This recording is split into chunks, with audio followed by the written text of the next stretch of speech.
સંભળાવો। માતા પિતાનું ઋણ ક્યારેય ચૂકાય એમ છે નહીં।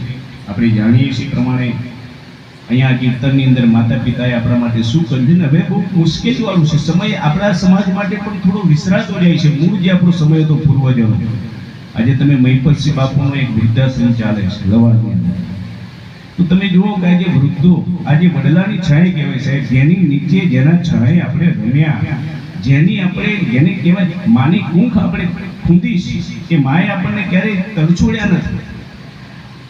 તમે વિચાર કરો કે બે માતા પિતા 10 સંતાનોની પરવરિશ કરતા, આજે બે સંતાનો બે માતા પિતાની પરવરિશ કરી શકતા નથી અને વૃદ્ધાશ્રમમાં મૂકે છે। આપણા ક્ષત્રિય સમાજની અંદર પણ ધીમે ધીમે બધું આવી ગયું છે।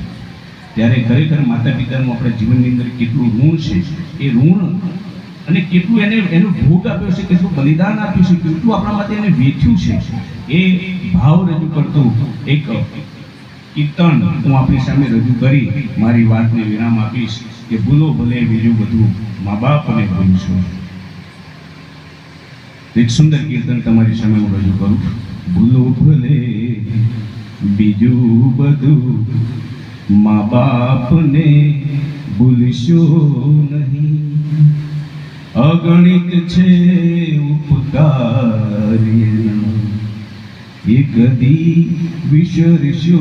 अगणित उपकार साहेब गणाय नहीं અને લખજો તમે માતા પિતાએ આપણા માટે કેટલો ભોગ આપ્યો છે। એક ડાયરી ભરી છે, ડાયરી તમારી ઓછી પડશે। અગણિત છે ઉપકાર એના ये कदी विसरशो नहीं, असह्य वेठी वेदना त्यारे दीठू तम मुखड़ू। असह्य वेठी वेदना त्यारे दीठू तम मुखड़ू।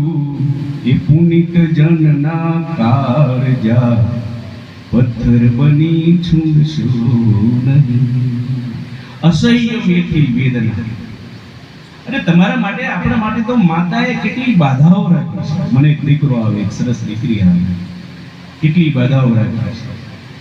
ડોક્ટર જે કે પરેજી પાડે, ડોક્ટર કે નહીં ખવા નહીં, આ ગોળી બે ટાઈમ લઈ ગયો ને હા નહીં લઈશ, કેમ? આપણું મુખ જોવા માટે, આપણું મુખ જોવા માટે। અસહ્ય વેઠી